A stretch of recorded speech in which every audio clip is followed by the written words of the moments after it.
What is up, you guys? Shan's here with another episode of the Completely Living Podcast, where we talk Bible, faith, and go wherever the Holy Spirit leads us. I'm so excited to be bringing you another episode today where we are going to be getting into Genesis 11.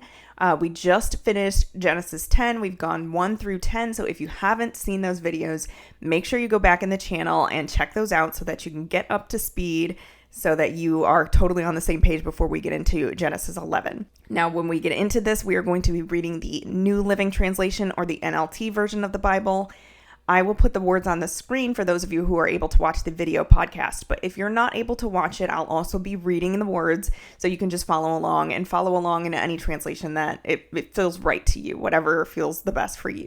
All right, so we are going to be getting into the Tower of Babel. And we are coming off of Genesis 10, where we just went through genealogies and things like that after Noah and his sons had children. And we went through a lot of those genealogies. And now we're going to be talking about the Tower of Babel. So that's our first heading here in chapter 11, verse 1. It says, "At one time, all the people of the world spoke the same language and used the same words." And a lot of scholars believe that this language that everybody spoke was Hebrew, just based off of the names that people had at the time. So maybe our first language was actually Hebrew. Verse 2, "As the people migrated to the east, they found a plain in the land of Babylonia and settled there." So Babylonia is thought to be somewhere in modern-day Iraq, and I find it interesting that they found a plain, and that's where they settled. So I take that to mean it's a flat area. Maybe there's no mountains, or maybe it's, maybe there are mountains around them, but they're in a flat area, just somewhere where they can be stable and build a civilization. Maybe, I don't know. Verse 3, "They began saying to each other, 'Let's make bricks and harden them with fire.' In this region, bricks were used instead of stone, and tar was used for mortar. Then they said, 'Come, let's build a great city for ourselves with a tower that reaches into the sky. This will make us famous and keep us from being scattered all over the world.'" Okay, so hold on a second. They want to build this tower that goes into the sky. Now, I know that when I first used to read this, I thought to myself, surely they are not building towers that are bigger or taller than our modern day, like, skyscrapers. So is it really a problem to be building a big tower? No, that is not the issue. The issue is not the height of the tower, but rather the intention behind it. So first of all, they want to make themselves famous. They want to glorify themselves. That's never something that we want to do as children of Christ. We're trying to glorify our Father in heaven. We're trying to spread the gospel. We're not trying to do things for ourselves. We're trying to humble ourselves. We're trying to get rid of pride daily. So that's already a problem. And on top of that, they want to be kept from being scattered all over the world. Now, in Genesis, from the beginning, God told Adam and Eve to be fruitful, multiply, and fill the earth. And then after the flood, God reiterated the mandate to fill the earth. The whole point, or part of the point, is people are supposed to be filling the earth, spreading all over the earth. And these people are saying, this is going to keep us from being scattered, because we're going to do this great thing and we're going to be amazing and we're going to keep from being scattered. So that's another problem, okay, that they're presenting with building this thing, this tower. And also in order to understand what they're actually building, you have to understand ancient Mesopotamian cultures. So the Babylonians are actually the developers of astrology and the horoscope and looking at the moon, sun, and stars to try to control the outcome of the future or understand human behavior, all of these things. So in essence, they are practicing a religion that is separate from God. They are worshiping the sun. They're worshiping the moon, the stars. They have all of these gods, and what they're trying to do is build something called a ziggurat, or a ziggurat. I don't know how to pronounce it properly, but it is a worship temple to be able to commune with. It's a place where they would go and try to commune with their gods, this sun god, moon god, the stars, whatever they are creating. So that is what their intention is in building this tower. And they think, okay, we're going to be able to build this thing. We're going to commune with the sun, the moon, the stars, these gods that we've created. And it's going to be amazing. We're going to be able to practice our astrology stuff, our horoscopes, our demonic religion apart from the true God, and it's going to make us famous and we're not going to have to scatter. So that is the issue, is the intention behind it, the religion that they are practicing that has nothing to do with God. That is what the issue is. So verse 5, but the Lord came down to look at this city and the tower the people were building. I think it's funny that God is like, y'all are building this worship temple thing to reach your gods. Just know I still have to come down to it. It's not going to reach me. You cannot reach the heavens of where I am. Now, I say that understanding that God is omnipresent. God already knew what these people were doing. God could already see what these people were doing. But in the Bible, it's making that point that God had to come down. Like, you can't reach me. Okay? You can't reach God. Like, what are you doing? I just kind of like it. I feel like it's a little sassy. Like, let me go down and see what y'all are talking about. But because y'all can't come to me. Like, you just stop. Verse 6. Look, he said, the people are united and they all speak the same language. After this, nothing they set out to do will be impossible for them.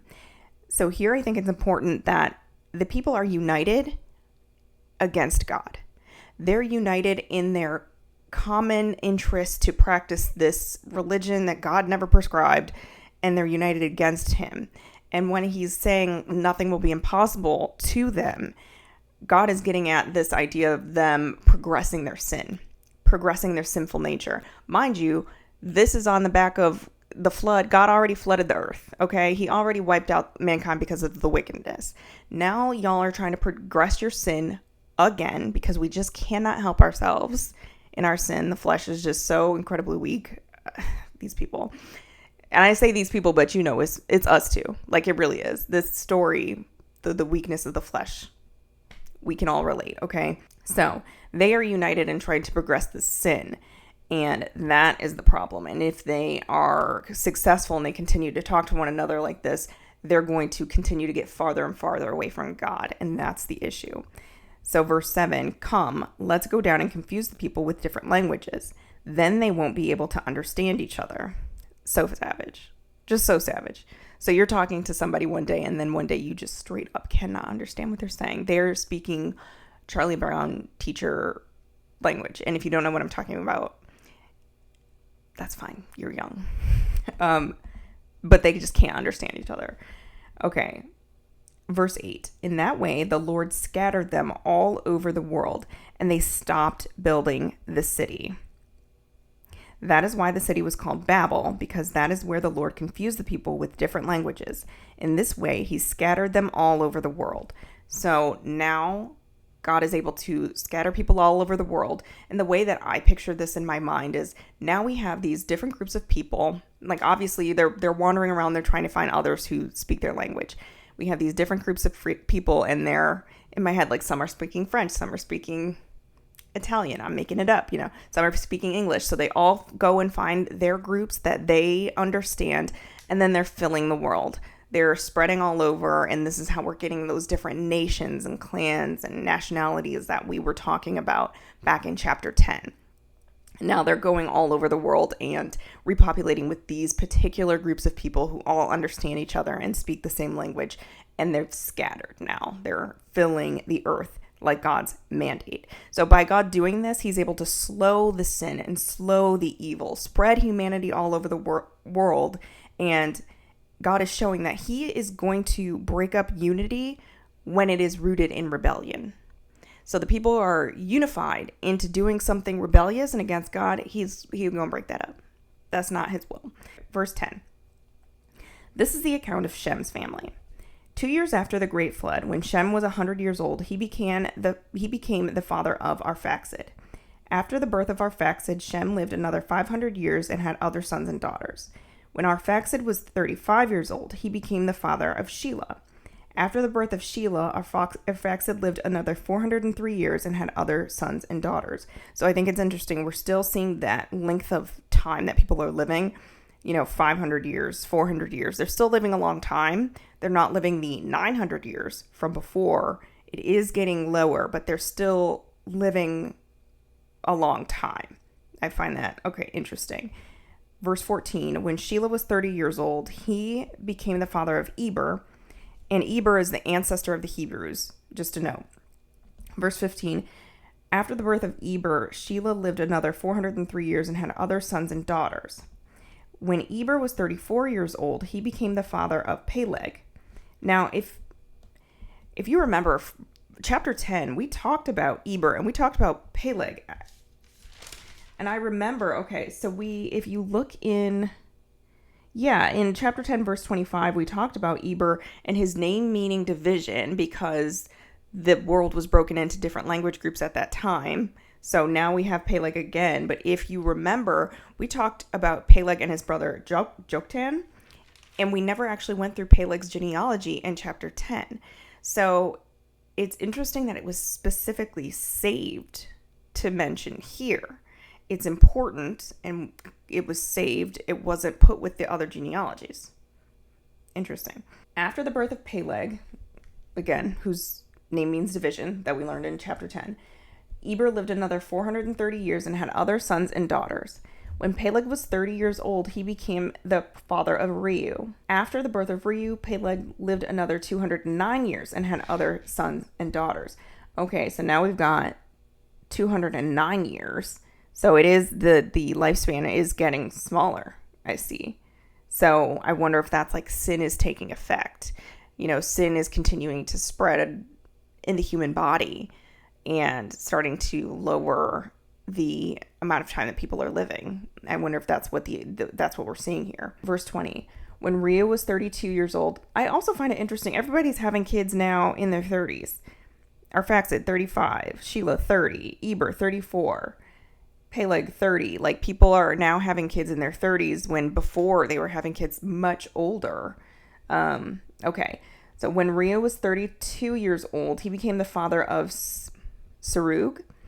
After the birth of Serug, Reu lived another 207 years and had other sons and daughters. Again, that smaller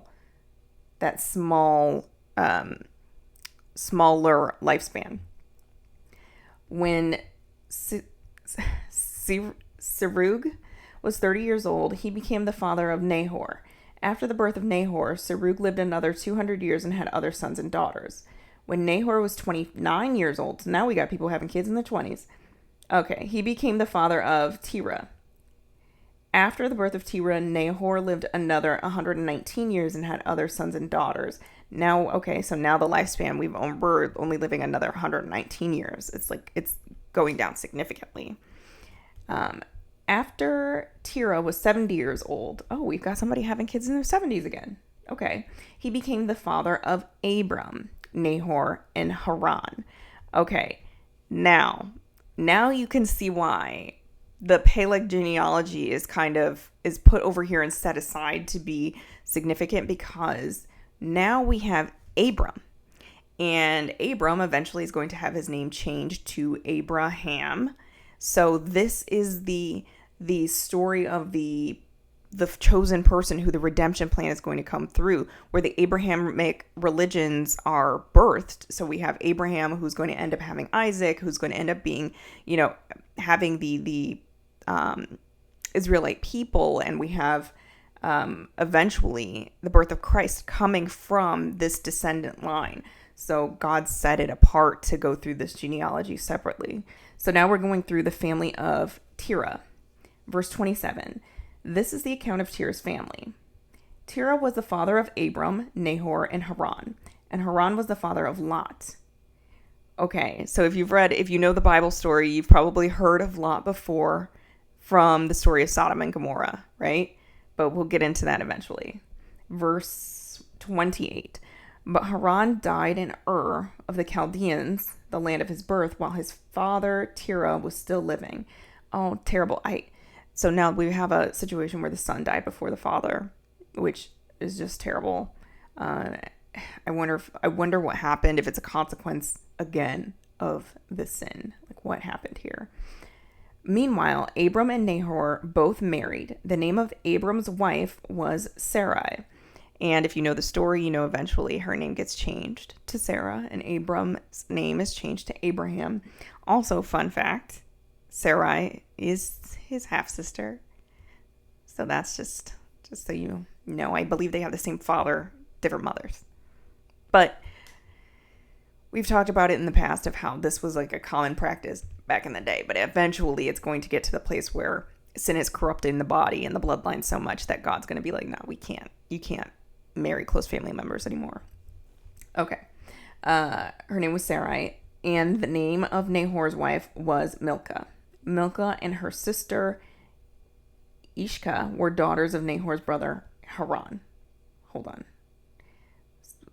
Now I just got myself confused. The name of Nahor's wife was Milcah. Milcah and her sister Ishka were daughters of Nahor's brother Haran. Okay, so we got family. We got family again. We know what it is. We've talked about it. If you haven't seen those videos, go back and watch them, okay? But Sarai was unable to become pregnant and had no children. And they put this here, and you know it's going to be important, and you know it's going to come back because God loves to bring a great story from an impossible situation. And it's so beautiful because Sarai is unable to get pregnant. There's going to be the whole story of how she ends up having a child anyway, how these great nations are going to come from her impossible situation. Oh, I love it. God's so good. Verse 31, one day Terah took his son Abram, his daughter-in-law Sarai, his son Abram's wife, and his grandson Lot, his son Haran's child, and moved away from Ur of the Chaldeans. He was headed for the land of Canaan, but they stopped at Haran and settled there.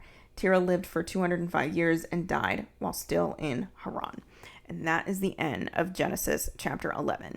So in this chapter, we have gone through the Tower of Babel. We've learned about how languages got confused, how people got scattered all over the earth. And then we got to drill down into this particular family where we get to meet Abram, who is going to be a pivotal turning point for this story that we have in Genesis. And I believe that the rest of Genesis is basically going through Abram's story and his line and his family and everything that comes from that. And what we have here at the end of Genesis 11 is we have an interesting point where it's thought that the book of Job actually goes right here in the middle. Goes right here in the middle between Genesis 11 and Genesis 12. There's this whole story of the book of Job. I haven't quite decided if we're going to take that pause and kind of go through chronologically, and so then read the book of Job and then come back to the book of Genesis, just so that we can get that full picture in that chronological order, which is something I personally have never done. Never read the Bible in chronological order before. I've read it in just regular book order.